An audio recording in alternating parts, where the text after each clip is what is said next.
Hello, and welcome to another episode of the Justin Haskins Show. My name is Justin Haskins. Today, we're going to be talking about Trump's plan to fix the economy. I'm going to highlight three things that I think have a lot of potential to improve the U.S. economy, which has, contrary to things that you've heard in some parts of the media, been sluggish. It hasn't been good. There's certain aspects of the Biden-Harris economy that have been good. You know, unemployment has remained relatively low. We haven't had a big, gigantic crash post-COVID. So some things have happened that have been positive, but there's been a lot of really terrible things too. Supply chain crises, incredibly high energy costs like gasoline. We've had massive problems with inflation. Obviously, the cost of housing is astronomical today. People are struggling to pay their bills. It's been a catastrophe in that way. And so I want to focus a little bit on Trump's plan to fix some of those problems and the economy as a whole. Before we get into some of the details of Trump's plan, though, a quick call to action. Please like this video, leave a comment, subscribe to the channel. All of these things are going to help break through those big tech algorithms that hold content like this back, allows more people to see the stories that I cover on a weekly basis. So it doesn't cost you any money, just takes a couple minutes of your time. If you could help me out, I would greatly appreciate it. Like the video, leave a comment, let me know what you think about Trump's plan. Let me know if there's anything else that you think Donald Trump should be working on to make the economy, to improve the economy better. And of course, subscribe to the channel so you get more videos like this one. Okay, let me pull up onto the screen here if you're watching the video version of the show. An article from Fox News that I wrote right after the election. I wrote this actually on election night. That's how I was spending my election night. I was very confident that Donald Trump was going to win. It's an article on foxnews.com called "These 3 Trump Policies Will Help Fix America's Broken Economy." It's by yours truly, Justin Haskins. I don't want to necessarily spend all of my time talking about the details of the plans. I just want to kind of go over some of the big picture stuff. And if you want to do more research onto these plans, you absolutely can do that. I will leave a link to the article in the show notes. And there's plenty of great resources out there about Donald Trump's other economic policies. Trump has a whole bunch of economic policies that he's proposed as part of his, I think he calls it his 47 agenda or agenda 47. I don't know, something like that. But on his website, on his campaign website, he has a ton of different policies. Many of them have to do policy proposals. Many of them have to do with fixing the economy. So you can go check that out as well. But I want to highlight 3 of the things that I like the best. Okay. And 3 of the most important things, I think, as well. The first one is tax cuts for working class Americans and retirees. Okay, so as everybody knows, Donald Trump, the most important piece of legislation that he passed while he was president was the Tax Cuts and Jobs Act of 2017, which was a massive tax cut. A lot of people on the left will tell you that it was only a tax cut for the rich and stuff. Is absolutely not true. It was a tax cut for every single tax bracket received a tax cut. Percentage-wise, the groups that received the largest tax cuts were working class Americans, middle income Americans. They were the ones that received the biggest tax cuts from the pre-Tax Cuts and Jobs Act era to the post-Tax Cuts and Jobs Act era. If you just compare those two year over year, the percentage of tax revenues paid, the biggest tax cut went to the working class and the middle class. That's who benefited the most in terms of percentage. Now, in terms of raw dollars, it is true that the wealthier people, the top 25% or so of income earners received a larger tax cut in terms of total dollars cut, but that's because they pay way more in taxes. So when you cut even a small percentage of their tax rate, they're going to get a huge tax cut in terms of total dollars.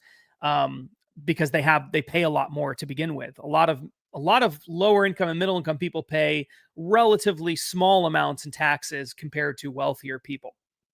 So Trump isn't done cutting taxes. He wants to cut a lot more taxes. One of the biggest things that he wants to do, probably the most far-reaching one in a lot of ways, is he wants to exempt Social Security benefits from federal income tax. So retirees actually pay taxes on their Social Security benefits. In some states, actually in quite a few states, you don't pay state taxes on them, but the federal government does take taxes out of your Social Security benefits. Trump has proposed eliminating that, exempting Social Security from benefits from tax code. So if you're a retiree or you're almost a retiree, this would be a huge change for you. We're talking about potentially saving thousands of dollars a year in taxes as a result of that, depending on what they do with it. But a lot of people pay thousands of dollars a year in Social Security tax, and there's really no reason for it. It's kind of silly when you think about it. The government pays you this money, and then you have to pay taxes to the government. It's why even pay? They should just not pay you as much or something. But it's Trump's plan is he's going to exempt Social Security benefits from federal income tax. I think that that's a really great policy for retirees, help them out a lot. He also wants to this probably one of the most famous things that he proposed was exempting taxes that are earned from tips. So if you work in the service industry and you rely heavily on tips, so there'd be like a lot of restaurant workers, for example, but there are other people as well that get tips, like Uber drivers and all sorts of moving company. Like there's a lot of jobs out there where you can get tipped. Those people will no longer have to pay taxes on their tips if the law goes into effect that Trump is proposing. He's also proposed exempting overtime pay from being taxed, which is another, huge thing for a lot of workers. A lot of union workers and people like that would benefit substantially from that. People who are in manufacturing and in a lot of industries where they have hourly workers and they do overtime pay. There are large segments of the economy that still have overtime pay. You would not have to pay taxes on overtime pay. So that's just another way of cutting taxes for the middle class, cutting taxes for the working class. And I think that's a really great thing. One of the things that have been thrown out there quite a bit is that he wants to create an itemized deduction for auto loan interest. So this would be as a way of trying to make your car loans more affordable. He's said that he wants to create a deduction for the auto loan interest in your loan. So at the end of the year, you take all the interest that you paid in payments to the car company or to whoever you have the loan with for your car, and you get to deduct that from your tax, not your total tax bill, but deduct that from the amount of income that is taxable income under the tax code. So it would reduce your tax bill at the end of the day. The problem with this is this would require itemizing your deductions, which most people don't do who are in the middle class and working class. Middle income people don't itemize because the standard deduction, ever since they passed the Tax Cuts and Jobs Act, the standard deduction, which everybody gets automatically, is so high that your itemized deductions for a lot of people don't ever surpass that unless you have a lot more money and you have really expensive house and you pay a lot in taxes. And there's got to be a lot of other things that cause you to itemize your deductions. There are some exceptions, though. There are some business owners and people like that, small business owners, who might fall into that category where they don't necessarily have a lot of income, but they are able to itemize their taxes. So for those people, it would help out a lot. But for most middle income and lower income people, probably wouldn't help out. But if the goal is to figure out ways to reduce the burden of having a car loan on people, they could always do a tax credit instead of a tax deduction, or figure out a way of, it would probably have to be a tax credit, but they could probably do a tax credit for working class people and it would have the same effect. So maybe that's the direction they'll go in. Hopefully that is something they'll do. If so, these are all taxes that are going to benefit middle income and working class people. The Tax Cuts and Jobs Act, the portions of it that are expiring, Trump wants to extend. So he wants to have a low tax economy, relatively speaking. I want him to cut taxes even more than what he's talked about doing, but I think this is a good start. And again, notice a lot of these plans are targeting lower income, working class, and middle income people. These are not necessarily benefits. You don't have millionaires and billionaires getting overtime pay. It isn't, or worrying about their auto interest, loans like that. That isn't who these are trying to benefit. Social Security benefits, like these are for people who really need it. And so I think this is a really good thing. So that's number one, is tax cuts for working class Americans and retirees. Number two, drill baby drill. This is a really important one. I think it doesn't get the attention that it deserves. The cost of energy is tied to the cost of everything. It's tied to the cost of everything. So if you can reduce the cost of energy, and we're not just talking about gasoline, we're talking about electricity too. We're talking about all different forms of energy production. If you can reduce the cost of energy production, you can reduce costs and prices overall for all goods and services, or at least significantly limit the rate of increase, because it affects so many things. So Donald Trump has pledged to slash energy regulations, similar to what he did when he came in during his first administration. When we had the oil and gas industry just was absolutely booming, and we had America becoming a net exporter of energy, or I think it was, in particular, we were talking about oil and gas. I think we were net exporters for the first time in, I don't know how long, decades and decades and decades. We weren't reliant on foreign energy, foreign oil in particular, and it was a huge, huge, huge win for the United States. It helps the economy overall. So he's pledged to dramatically reduce energy regulations. He's specifically said that he wants to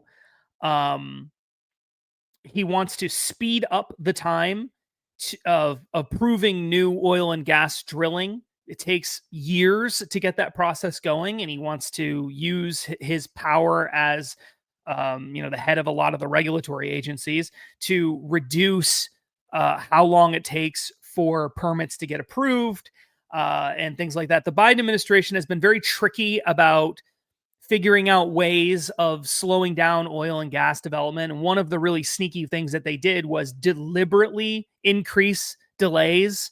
At least that's what it looks like. Deliberately increase delays in permits for oil and gas drilling, to make it harder for American producers to get to more fossil fuels, because of course the Biden administration believes fossil fuels are an existential threat.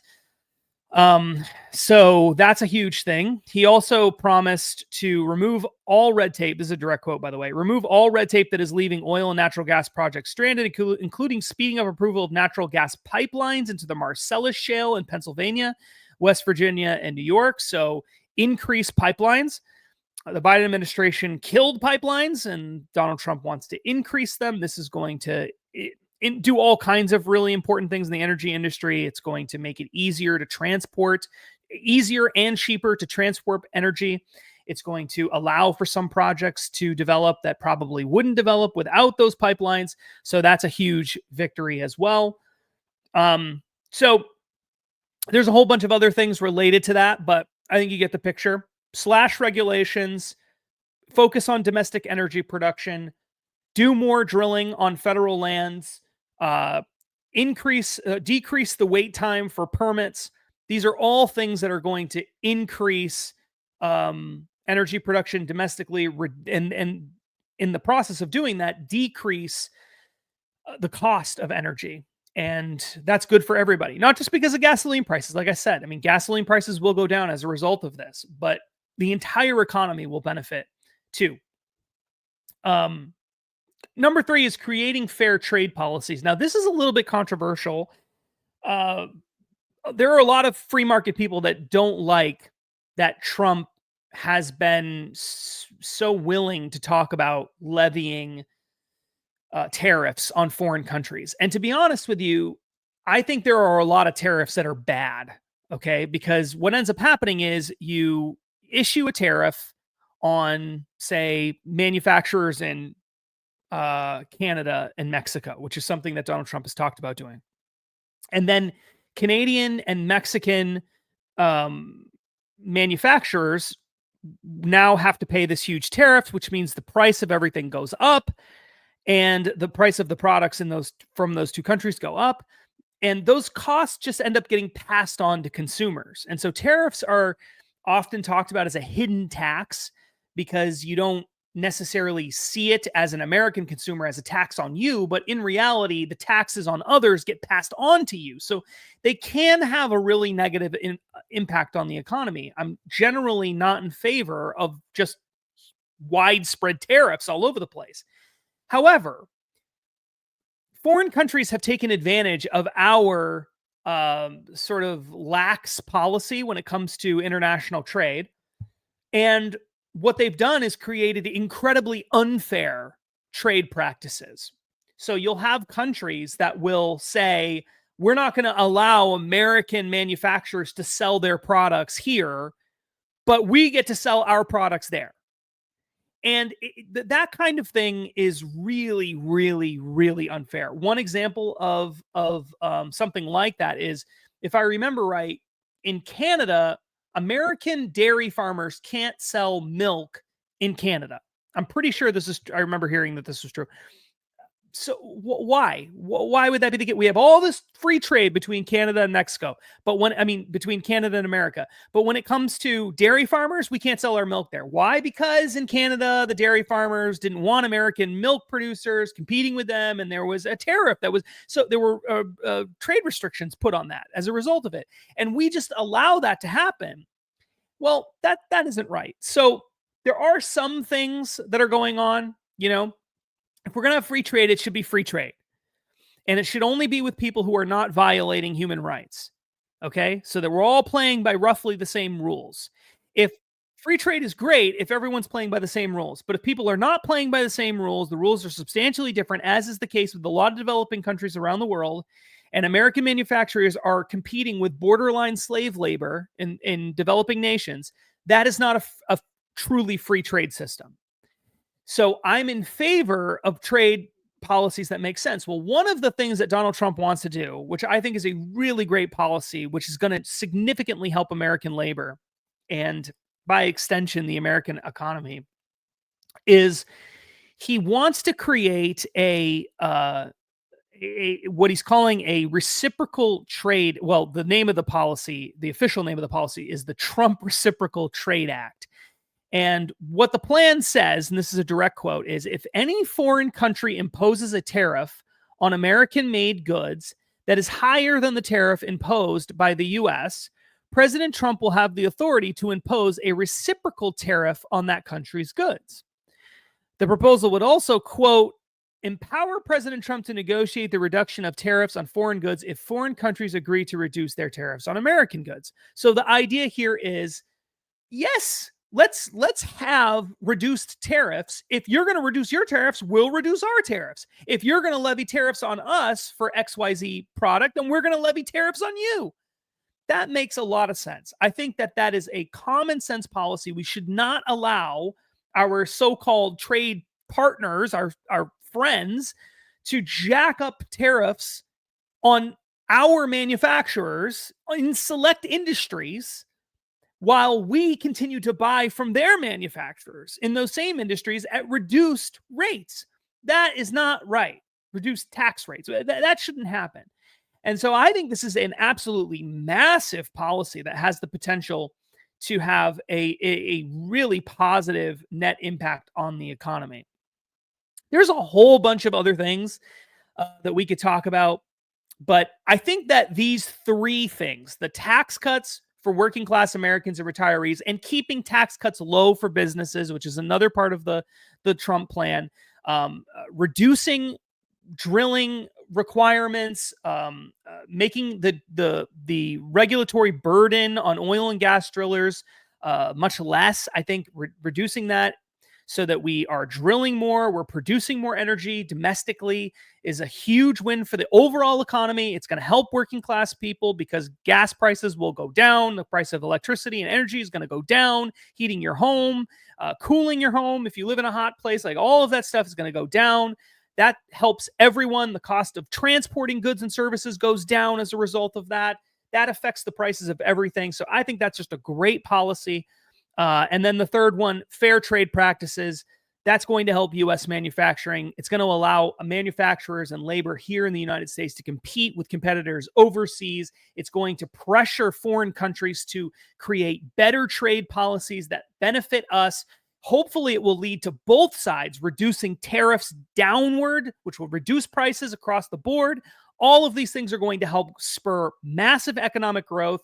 I think this is just fantastic. So when Donald Trump was president, just in conclusion, just as a reminder to people, when Donald Trump was president the first time from 2017 through 2020, prior to the outbreak of COVID, which is, you just cannot look at economic numbers fairly beginning with COVID. If you just look at 2017, 2018, 2019, what you see is substantial, remarkable, across the board economic growth, dramatic decreases in unemployment and wage increases. We saw a booming economy. We saw a domestic energy production soar. We saw America become a net exporter of energy. We saw of oil and gas. We saw so much incredible economic gains, and people were more confident than ever. Okay, things were going really, really well, and then COVID happened. Okay, then COVID happened, and everything got just blown to smithereens. It was a disaster.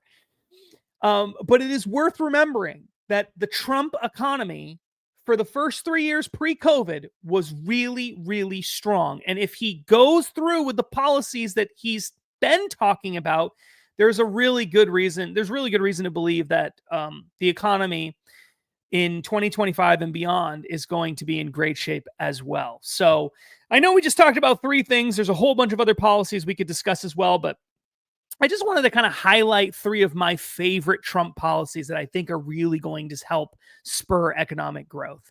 I am still really worried that there could be a large economic crash, especially driven by the stock market. I think the stock market is overheated. I think investments are overheated. I am worried about a stock market crash. I think the fundamentals of the market are not good right now. But if that happens, what we need are free market, pro-liberty policies to turn the economy around. Even if that doesn't happen, that's what we need. But if it does, that's what we really need. What we don't want is massive government spending, a significant increases in debt. All of that has to stop. That's what's driving the inflation crisis that we've had so far, is government spending and the Fed printing trillions of dollars that they don't have. Can Donald Trump turn this around? Yes, he can. Now, he spent too much money his first time around as well, but can he turn things around? He's saying he's going to reduce spending. Can he do it? Can he turn this economy around? Yes, I believe he can. And I think that most Americans agree, which is why they elected Donald Trump to be president of the United States for a second term. But time will tell. And if Donald Trump isn't doing the things he needs to do, I am going to call it out. I'm going to call it like I see it. It's what I did in the first administration. It's what I'm going to do the next time around. But I have high hopes, and I think you should have high hopes as well. Okay. Thanks very much for watching the show. I greatly appreciate it. Again, please like the video, leave a comment. Let me know what you think about Trump's economy, whether you think things are going to go well, they're not going to go well, which policy you like, don't like. Give me your policy ideas. Leave them in the comments. I read all of the comments, so please take time to do it. I really love hearing from the audience. And, of course, subscribe to the channel. Thank you again for watching. My name is Justin Haskins, and until next time, stay